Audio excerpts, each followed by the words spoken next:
Le défenseur sénégalais, Moussa Niakhaté, a lâché de grosses confidences à Stan Diop sur la CAN 2023 remportée par la Côte d'Ivoire. De son pénalty raté en huitième de finale au Sacre des éléphants et son objectif primordial avec les Lions de la Teranga, le nouveau joueur de l'Olympique lyonnais a dit beaucoup de choses. International sénégalais depuis 2023, Moussa Niakhaté, 10 sélections, est passé à côté de sa chance de décrocher un premier titre avec les Lions de la Teranga en janvier dernier. Sélectionné par Aliou Cissé pour représenter le Sénégal. À la CAN 2023 en Côte d'Ivoire, le défenseur a réalisé une belle compétition malheureusement bouclée sur une grosse fausse note. En effet, aligné dans le duel des huitièmes de finale contre les éléphants. Niakhaté va tenir la qualification jusque dans les dernières minutes de la rencontre avec l'égalisation de Franck Kessié sur penalty. Après 30 minutes supplémentaires dans les prolongations. Le défenseur, évoluant à l'époque à Nottingham Forest, va louper le penalty qui sera fatal au Sénégal lors de la séance des tirs au but. Plusieurs mois après la grosse déception, l'international de 28 ans est revenu sur ce moment douloureux. Dans un entretien avec Stan Diop qui anime la page YouTube Les Outsiders Z, Moussa Niakhaté a apprécié le soutien indéfectible des Sénégalais.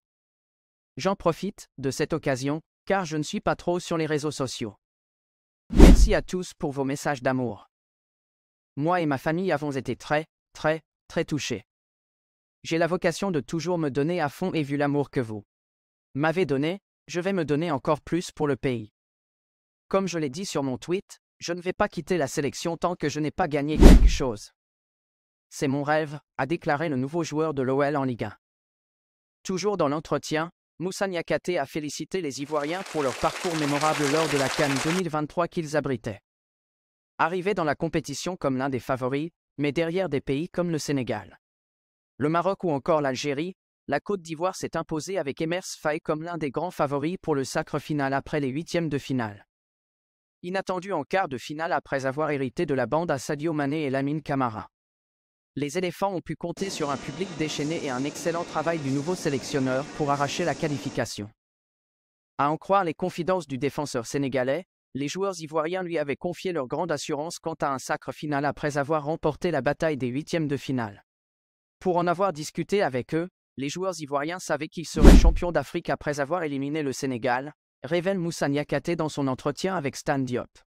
En tout cas, on ne peut que continuer à féliciter les Ivoiriens pour ce qu'ils ont réalisé durant leur CAN. À l'instar de l'organisation du Concan qui a été saluée par tous les participants, les joueurs d'Emers Faye ont mouillé le maillot contre le Mali en quart de finale pour l'emporter, 2-1, au bout des prolongations. En demi-finale, la tâche était moins lourde contre la RDC. En finale, la Côte d'Ivoire, grâce à Sébastien Haller, a plié les espoirs de sacre des Super Eagles du Nigeria avec toujours un retournement de situation incroyable. Vivons la prochaine Coupe d'Afrique des Nations pour vivre la ferveur du football africain, qui a clairement marqué le monde entier cette année. Malgré l'Euro 2024 ou la Copa América 2024, c'est la CAN ivoirienne qui reste la compétition continentale qui a le plus fait effet cette année.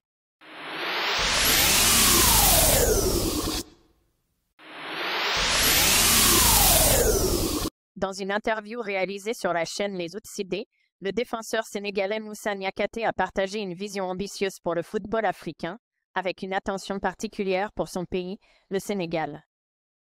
Moi, j'ambitionne même autre chose que la CAN.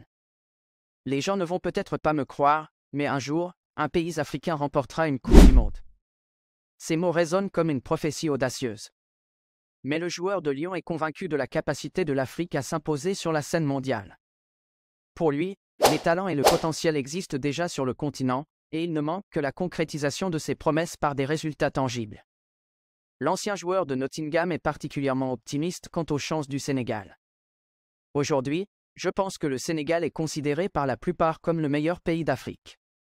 Ce statut, acquis grâce à des performances remarquables ces dernières années et une victoire historique à la CAN 2021 au Cameroun, place le Sénégal en tête des nations africaines.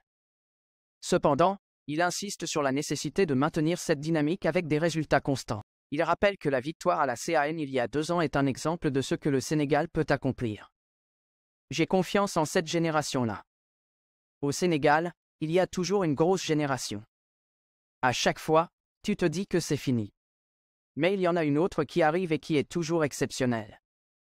C'est un vivier permanent et c'est pour cela que j'y crois. Cette confiance en l'avenir du football sénégalais est soutenue par une observation constante des talents émergents qui, selon Moussa Niakhaté, continuent de se succéder avec brio.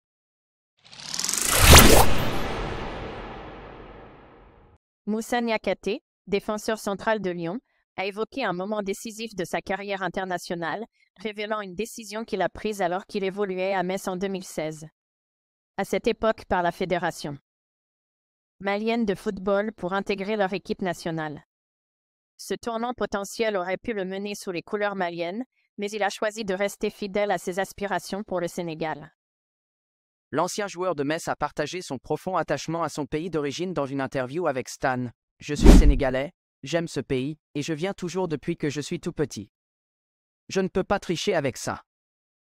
Et je sais que je serai appelé quand le moment sera venu, mais je ne ferai jamais des appels de phare ou quoi que ce soit. » Niakhaté a expliqué les circonstances entourant l'appel du Mali. « Quand j'étais à Metz, au bout de 3 mois, alors que je commençais vraiment à jouer en défense centrale, le Mali m'a appelé pour rejoindre leur sélection à 21 ans. Il y a une raison pour laquelle le Mali m'a appelé et pas le Sénégal. Malgré tout le respect que j'ai pour le Mali, qui est une nation incroyable et a montré une CAN extraordinaire. Dès le début de l'appel du Mali, j'ai essayé de leur dire que je n'étais pas malien. Mais ils étaient convaincus du contraire. Parce que mon nom, Niakhaté, est très malien. Alors j'ai laissé l'appel se faire. Ensuite, je leur ai expliqué que j'étais sénégalais et c'est à partir de ce moment-là qu'ils ont respecté mon choix. J'attendais le Sénégal. Mais il fallait prouver que j'avais la capacité de jouer pour les Lions. La fidélité du défenseur né en France envers le Sénégal a été récompensée en septembre 2022, lorsqu'il a été convoqué pour la première fois par le sélectionneur Aliou Cissé. Cette convocation a marqué le début de son aventure avec les Lions de la Teranga, au sein desquels il s'est affirmé comme un élément clé de la défense.